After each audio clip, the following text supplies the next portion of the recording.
Welcome to, I have a problem with my printer and it only prints out half a line and half a line, so I have to guess a little bit. But welcome to a special reading event to celebrate this year's From the Well short story contest. For those of you who might not be familiar with it, From the Well is a writing contest run annually by the Cork County Libraries for stories of up to 2,000 words. First prize is a few days accommodation at the West Cork Literary Festival in Bantry, with tickets to various readings and a chance to participate in one of the week-long workshops.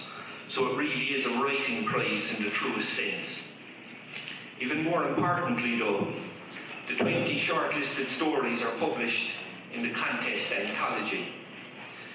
From the Well started in 2004 with the goal of encouraging people to get their stories down on paper.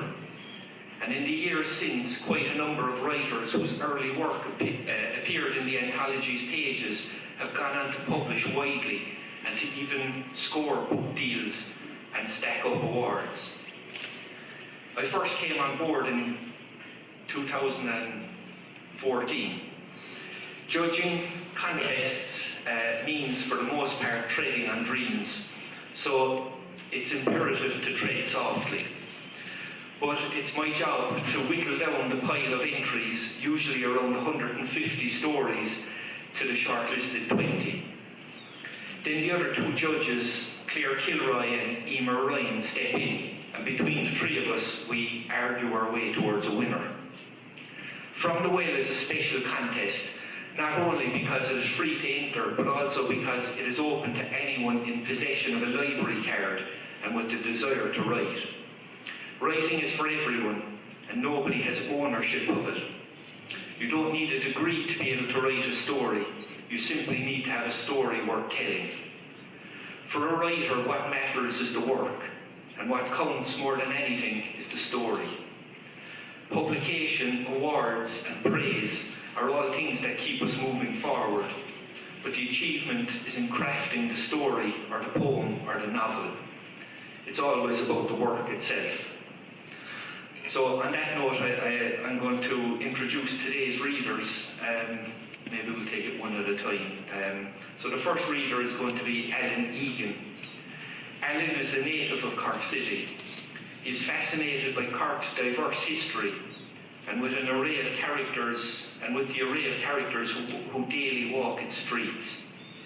In 2003, after a long career in financial services, Alan enrolled in UCC, where he earned both a degree and a master's, and thereafter worked as a tutor. During this time, he also documented his grandfather's contribution to public life in the early 20th century. In 2015, Alan joined a writers group and began to write fiction and short stories in addition to local history and family pieces. Today we'll hear his From the Well shortlisted story, All Style and Johnny Idle. Alan.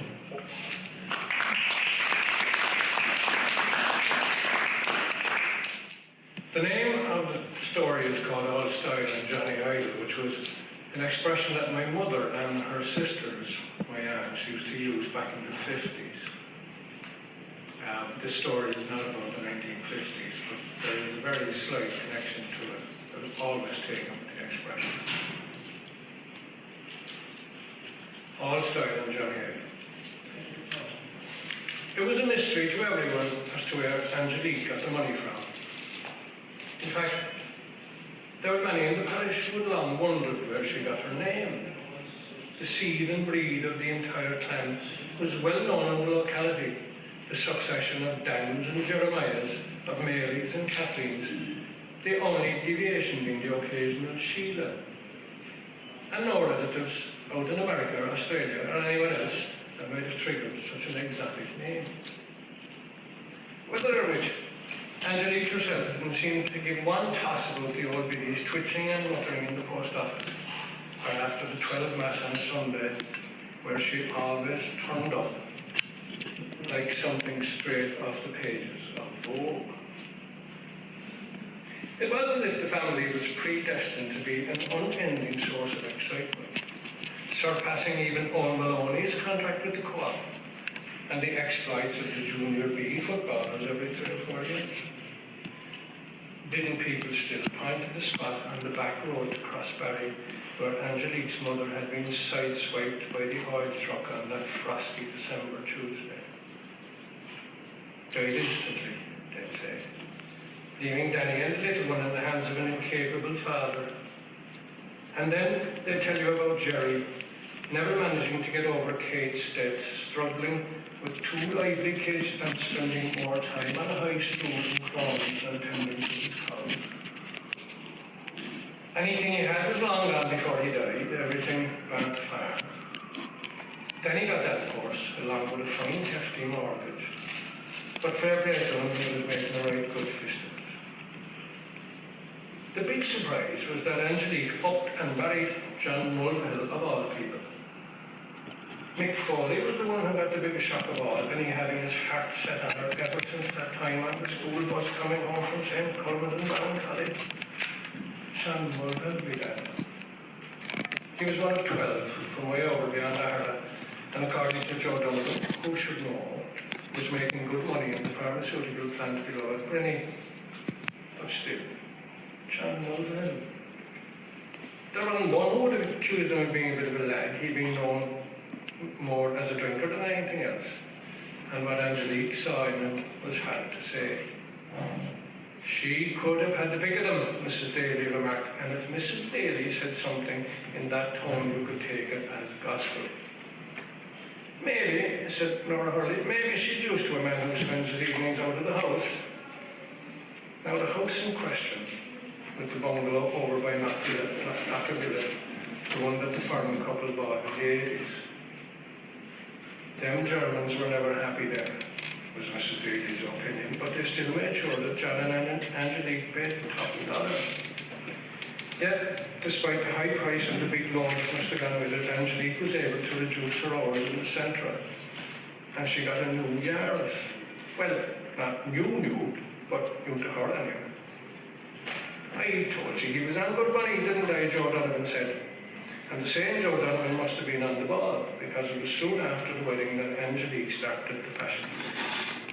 First, it was shoes. A different pair every week, so much so that Mrs. Daly took it upon herself to liken her to it and meld them marvellous. And span new, said Mary Rycroft, not out of a charity shop or out of Dundee. And as the biddies raised quizzical eyebrows, Mary Rycroft pushed on, making the most of this unexpected time in the limelight. You can always tell by the souls, she said, and all you have to do to see them is to sit behind her at Mass.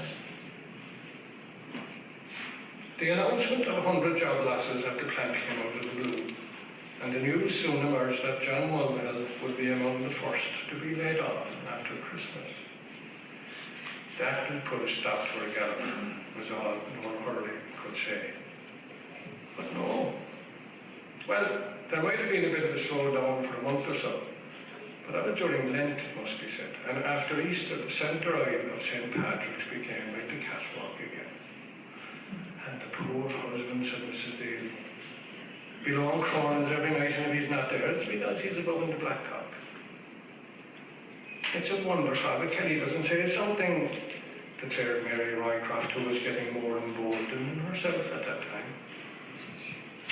On the contrary, Father Kelly was a man who always seemed to have a smile for Angelique, as, if the truth be told, did most of the men in the parish, who were now far more likely to appear inside the church rather than taking their usual spot in the porch or beyond the door, lounging by the holy water font.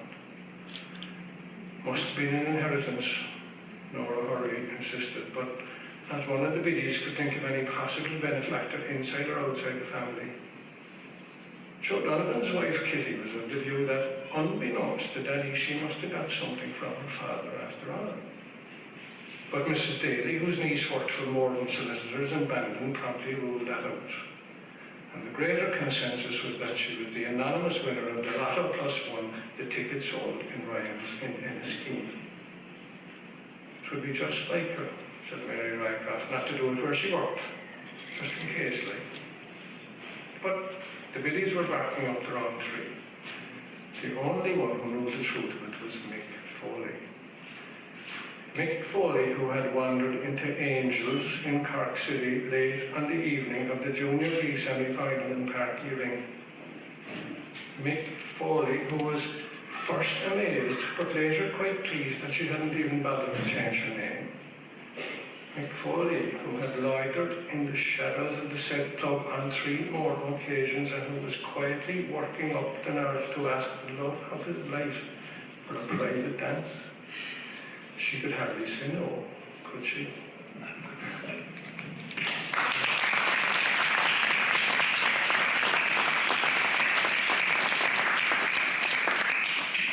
Right, gets us off to a good start. Okay, our next reader is Elizabeth Desmond. Liz is from Cork and works as a librarian, so she feels right at home here, I suppose. She was previously shortlisted for the Bealtaine Short Story Prize and several times for the From the Well contest. And her work also featured in the short story anthologies Mitchelstown, Miscellany and Another Mitchelstown, Miscellany. Today she'll read from her fine short story, Boomerang.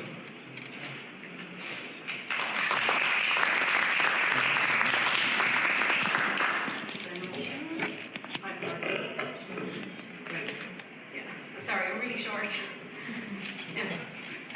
This is really intimidating, but anyway, here goes. This story is called Boomerang. The queue for the chipper had reached the door. Must still be the place to go on a Friday. Pat stepped in behind a man reading the local paper and squinted at it over the guy's shoulder. There was a coffee morning to raise money to fix the church roof. Not exactly breaking news. Hey, Patrick! The voice that broke through his thoughts was familiar. Pat spun round. Don, is that you? God, it really was him. A more grown-up version of him, with dishevelled hair, stubble and a striped scarf. What are the chances? Dominic said. Pat was still shaking his head in disbelief. How long are you back? A while, Dominic answered with a vague wave of one hand. The other clutched a bottle of Aldi beer. Now that there are jobs again, it's better to be home, know what I mean? Pat nodded. It was in the papers every day. Real papers that didn't talk about coffee mornings. They shuffled forward as a group of 3 teenage boys departed with their battered sausages and chips. Same here. I mean home to look for work. Not much luck so far, for all they're talking about things getting better. No, Dominic slugged from his bottle. I'm at the same crack myself. Overloaded computer industry. We'll get there in the end. Oh, you can't bring drink in here. Greasy Gary behind the counter glared at Dominic. He'd despised 2 of them since they were schoolboys who nicked Mars bars from Billy's shop and tormented Linda, Gary's unfortunate daughter, to deep fry them. Dominic looked at the bottle as though the choice between that and chips was a difficult one. He thrust a fiver at Pat. Get me a fish supper, mate. My treat, Pat said. Dominic frowned. I'll always pay my way, he said in a flat tone before waving the bottle at Gary and sauntering outside. Pat resumed, squinting at the paper. Zumba classes were starting in Bealtaine. They ate their chips sitting on the wall near the church, while Father Daly peered at them from behind the lace curtains in his house. There wasn't much to be said. Pat shrugged when Dominic asked about Australia. Dominic shrugged when asked about London. We'll do it again, yeah? Dominic said as he crumpled his oily paper. He tossed it in the air and kicked it towards the bin. He missed. Pat nodded and watched his friend head down the road, shoulders hunched against the wind, scarf trailing over his shoulder. He eased himself off the wall, hesitated a moment, and then picked up Dominic's discarded paper to pop into the bin. The lace curtains twitched. He missed Australia. The 3-month trip he planned had turned into 3 years, until Pat noticed his friends moving on, settling into proper jobs, marrying. His business degree was worth nothing abroad, and his bank account was empty after 3 years of serving coffee during the day and drinking cocktails by night. His mother Skyped once a week, and even though he could usually only see the top of her head, no matter how many times he told her to tilt the screen, her reports from home were clear. Things were better. People had jobs again, and social lives, and houses, and cars. It was time to come home. At first, he wandered around town to reacquaint himself with what he left behind. The girls from the convent still sniggered and whispered by the bus stop. The boys from the brothers still pushed and shoved and clattered their hurleys along the railings by the graveyard. Mrs. Looney waved at him from the shop and asked how the job search was going. You can always come by scratch card, she laughed. But the boards and shutters had disappeared, and the shoe shop he'd gone to ever since he'd first needed school shoes had become an artisan bakery. Coffee shops seemed to breed overnight. The hardware store was now a salon. The empty units that were once plastered with posters advertising bingo, child-minding services and maths grinds now boasted a restaurant, a donut shop, a shiny new dental surgery. Traffic chugged through the town again. The blankets and cardboard sheets that sprung up in the shop doorways overnight were only mentioned in hushed voices. In his room, Pat lay on his single bed, staring at the posters of girls from TV shows he barely remembered, and told himself that at least he wasn't in one of those doorways. His mother had the kettle permanently boiling, shouting up the stairs as she was making tea. Sometimes he went down and let her talk over a cup and some custard creams. Other days he waited upstairs, appearing only for meals. It was just like when he was at school. Monday was bacon night, Tuesday was chicken, Wednesday was leftover chicken, Thursday was stew, Friday was fish, Saturday was lamb chops, and Sunday was pork. All served with the same 3 vegetables, boiled potatoes, and his parents' views on the news. After a particularly gloomy discussion of the homeless crisis, Pat went upstairs and donated €50 he couldn't really afford to an emergency shelter, trying not to think about his double bed in Perth and the seductive smile of the girl in the deli near his apartment. One Friday, the scent of frying trout drifted up to his bedroom, and Pat's chest tightened. He couldn't do it anymore. He clattered down the stairs and grabbed his jacket. I'm going to the chipper, he called out, and slammed the front door before he could look at his mother's hurt face. He stuck his hands in his pockets and kept his gaze on the pavement. He shouldn't have come back. At least in Australia, he could be miserable in the sunshine. Dominic was there again, just reaching the top of the queue. He gave a quick wave. Pat, my man, I have table reserved. Or should I say, little Father Daly's front wall. Come join me, we'll share these gastronomic delights. The band around Pat's ribs loosened a little. He'd have to get a job somewhere, surely. The rejection letters were piling up in his room, pinned in place by a snow globe his aunt had brought him from Austria when he was 6. He was applying for jobs he wasn't suitable for, but there was just no choice. Surely, statistically, he'd have to get one soon. He had an interview the following week. He put on the suit he hadn't worn since his grandfather's funeral. Shirt, tie, trousers, shoes, jacket. He straightened his shoulders. You can do this, he told his reflection. He borrowed his dad's car. The interviewers called him Matt. He drove home and took off the suit. Jacket, shoes, trousers, tie, shirt. He lay on his bed for the afternoon and stared at the poster of the girl in hot pants. The chipper on Friday became a routine. Greasy Gary called it their date night. Afterwards, they often went to the Maple Leaf for a few pints. Their old haunt, the Hunter's Rest, with the sticky carpets and graffiti in the toilets, was closed. The Maple Leaf was cleaner and still called itself a pub, unlike the 3 other glitzy bar restaurants in town. The Vault is still here too, Dominic told Pat. The nightclub they'd been blagging their way into since they were 16 had even stickier carpets than the Hunters, ruder graffiti, and someone always had a joint to be smoked on the fire escape. Dom, we may be losers, but we're not that desperate. Yet. His mother was delighted he was getting out of the house more. Are you meeting your friends? She'd ask. Ma'am, it's just Dominic. Well, it's nice that you two have each other. It was nice. It just wasn't how it was supposed to turn out. How come we never go to your place? Pat asked one night as they ate their chips huddled in the bus shelter. The rain bounced off the road and traffic swished through puddles. My place? Dominic licked a drip of vinegar from his thumb. I just wondered. I mean, we could go back to mine, but my mum would be fussing, drying your socks and making you tea. Dominic laughed. "I don't bring someone home after a first date, honey," he said in a high-pitched voice. Pat shoved him and grinned when he nearly dropped his bag of chips. "Hardly first. We've been eating chips in the cold for weeks. The real price paid by the Boomerang generation." Dominic picked at the frayed end of his scarf, twisting the blue and white edges together. Pat chewed a chip. "You know what?" Dominic jumped to his feet. "It's a night for the vault." Pat fumbled with his key when he arrived home. "Shh," he told the door. "Is that you, sweetheart?" his mother called down the stairs in a voice hoarse with tiredness. "Go back to bed, man. Christ, it was like being a teenager again."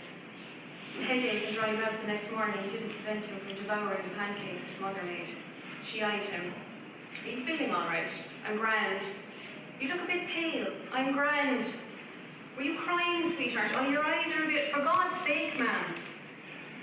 Then one day he got a job. Winter had come abruptly and harshly, and snow fell thickly when the postman trudged up the driveway with a brown envelope for Pat. He studied it for a moment. His mother ladled some porridge into a bowl, carefully, not looking at him. He slid his finger under the flap and eased it open. Just one sheet, but that was all he needed. His legs wobbled and he sank into a chair. "Pat?" His mother took a sheet of paper. "Oh, sweetheart," she said, "what wonderful news." His father looked up from checking the pipes for leaks. "Well done, son." He headed out as usual that night, but slipped the letter into his back pocket. The queue in the chipper spilled onto the street.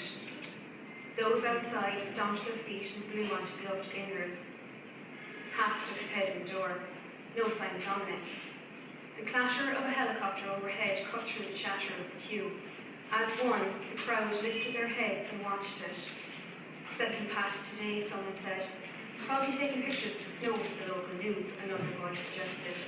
"Unless some poor soul has gone into the river," a third chimed in. Murmurs and sighs greeted this thought. Greasy Gary spotted Pat. "Where's your date tonight? Been stood up?" Pat went back home for hake and broccoli instead. His mother was buzzing with gossip. Eileen next door said that her niece Minnie heard in the hairdressers that it's a news helicopter. They're trying to get pictures of the tents and sleeping bags down the quays. Someone died of the cold, Eileen thinks. Fright to God, Pat's father tutted. "I'm telling you, you never know a person's situation. There, with the grace of God, go any of us," his mother said, spooning vegetables onto the plates. Pat cleared his throat. "I give the odd 50 quid to charity," he said. His mother patted his hand. "That's a great thing to do, love." The story was on the news that night. Pat clutched his mug of tea and munched the Viscount biscuits his mother passed around. The Gardaí were appealing for help in identifying the victim, investigating the possibility that he was originally from Waterford because of the scarf he was wearing. Pat paused in the act of dunking his biscuit. "What colour are Waterford, Dennis?" his mother asked. "Blue and white," his father answered. "Blue and white," Pat repeated. "Blue and white. That could be anyone." "Oh, Pat," his mother said, "your biscuit has gone into your tea."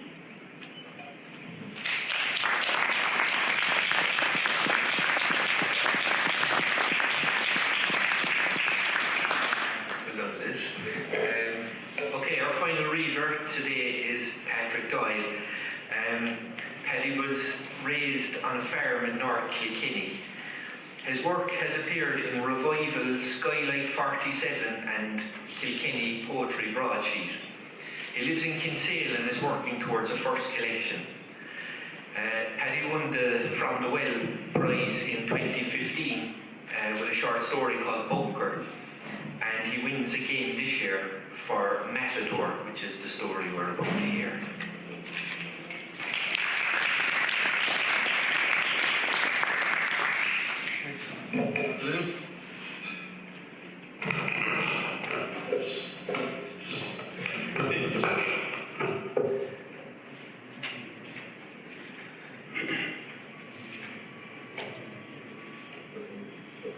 The sun is climbing in the noon-high sky, and the silence is a deep green humming of insects.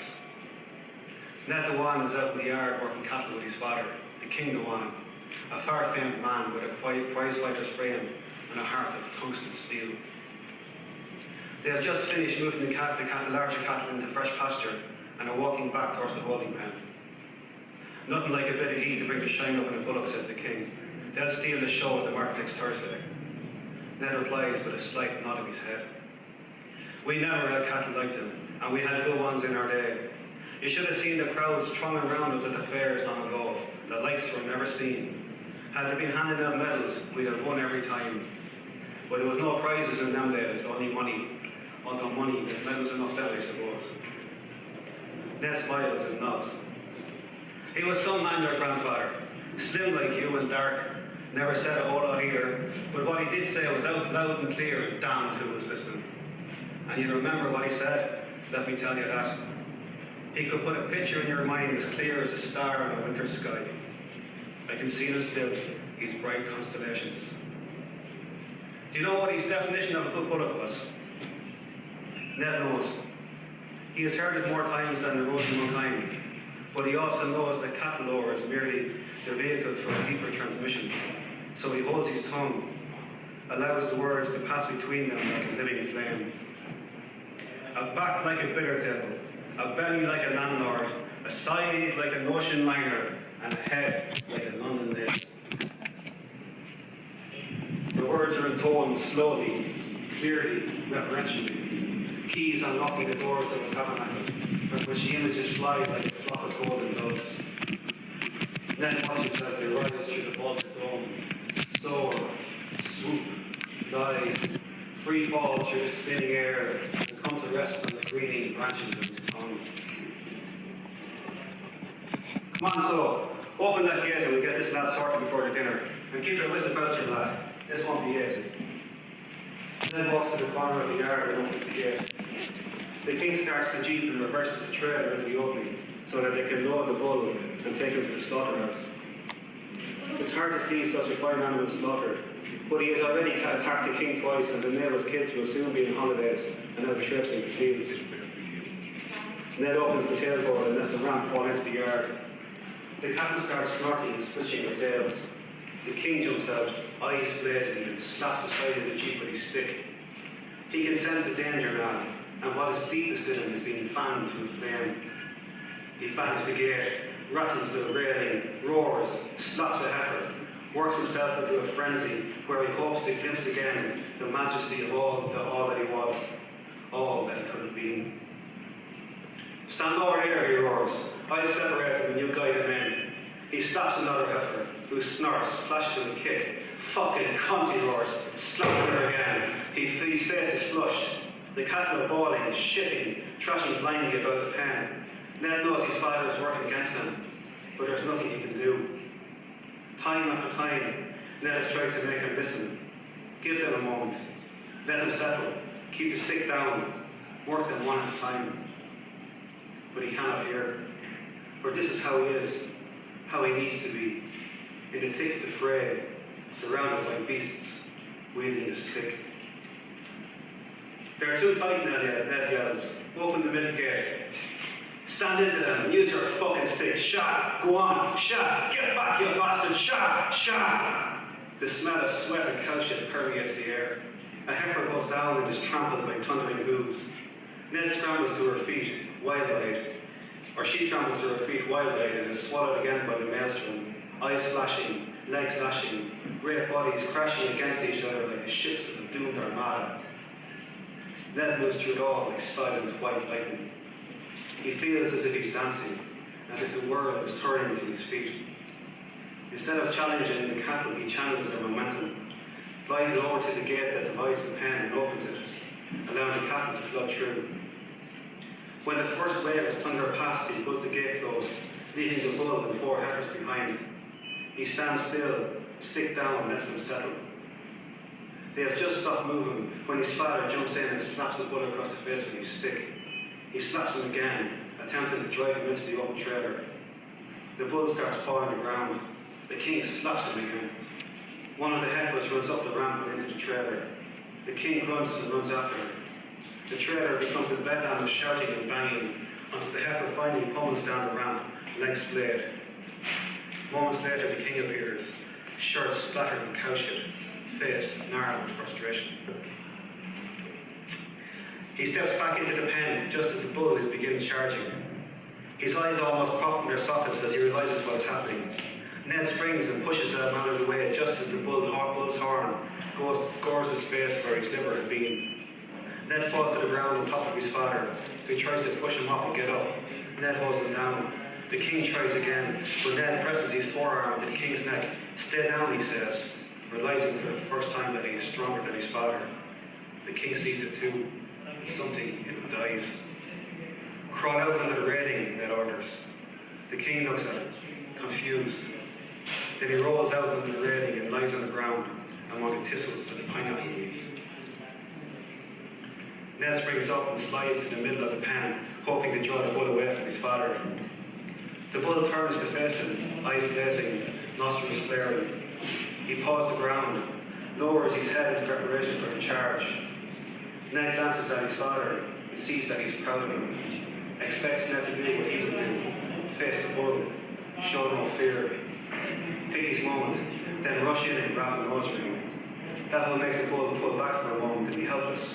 Then his father will be there with the rope to help Ned lash the rose ring to the railing. They would stand back and allow the bull to pull against the railing until his force is spent.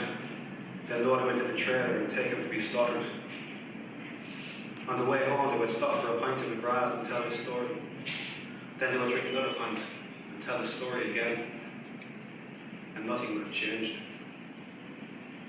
So Ned closes his eyes and stands for a moment, coming home to the rhythm of his breath, to the beat of his heart. Something opens deep within him and begins to pulse, faintly at first, but growing stronger until he can feel a slow, steady beat, and then the melody coming in over it. He feels light and beautiful as he drops his stick and begins swaying to the music, arms out, surrendering. He can feel the bull's rhythm pawing the ground, senses his hesitation, and knows that if he moves now, he will surprise him. But he steps back lightly, opening up the space, inviting the bull out. The pounding quickens, intensifies, a red pulsation surging towards him. Ned coils, leans onto his right foot, then springs sideways, body arched in a swerve of surrender. A horn misses his back by inches as the bull thunders past and clamours against the iron railing. Ned lands on all fours, rolls, springs to his feet, glides back to the centre. The bars of the railing are badly bent. The bull is shaking his head. Ned closes his eyes, grounds himself, finds his rhythm. He begins dancing, faster this time, more sure of himself. Everything is vibrating. He can feel the power surging through his body. He opens one eye. The bull's head is lowered, his right eye bleeding. Ned edges over in front of the open tailboard and continues dancing. The bull shifts his position, starts pawing the ground. Ned feels the bull's body tighten for the charge, then a great roar as he rages forward. Ned holds his ground and leaps at the last moment. The bull thunders past, closer this time, and crashes along the ramp and into the trailer. Ned springs up, grabs the tailboard and slams it closed. His father is instantly beside him, closing the latch. They get it locked just in time. The bull is going wild inside, roaring, ramming, kicking the sides. The trailer is shaking violently. Ned and the king step back nervously, wondering if the timbers would hold. After a few minutes, the commotion subsides, and they both look at each other and heave a sigh of relief. "Right so," says the king. "Let's get into the slaughterhouse while the going is good." He jumps into the jeep and starts the engine. After a moment, he opens the door and looks back at Ned. "Come on," he says. "Are you getting in?" "I'm not going." "How will you come on, for Jesus' sake? What's wrong with you?" "I'm not going." The king's face turns pale, his eyes welling in grief. He swallows hard. "Go in and tell your mother to come out for me, so." Ned walks across the yard, through the barn and into the house. His mother is standing at the kitchen sink peeling potatoes. The radio on top of the dresser is chiming the Angelus. "You're to go out and go with him to the slaughterhouse." "Can't you go with him?" Ned shakes his head. "Fuck's sake, can't that man do anything on his own?" She throws a knife into the sink, takes off her apron and hangs it on the side of the dresser. "When I finish the spuds and put them down," Ned asks. "You needn't bother," she says. "I still have to get bacon.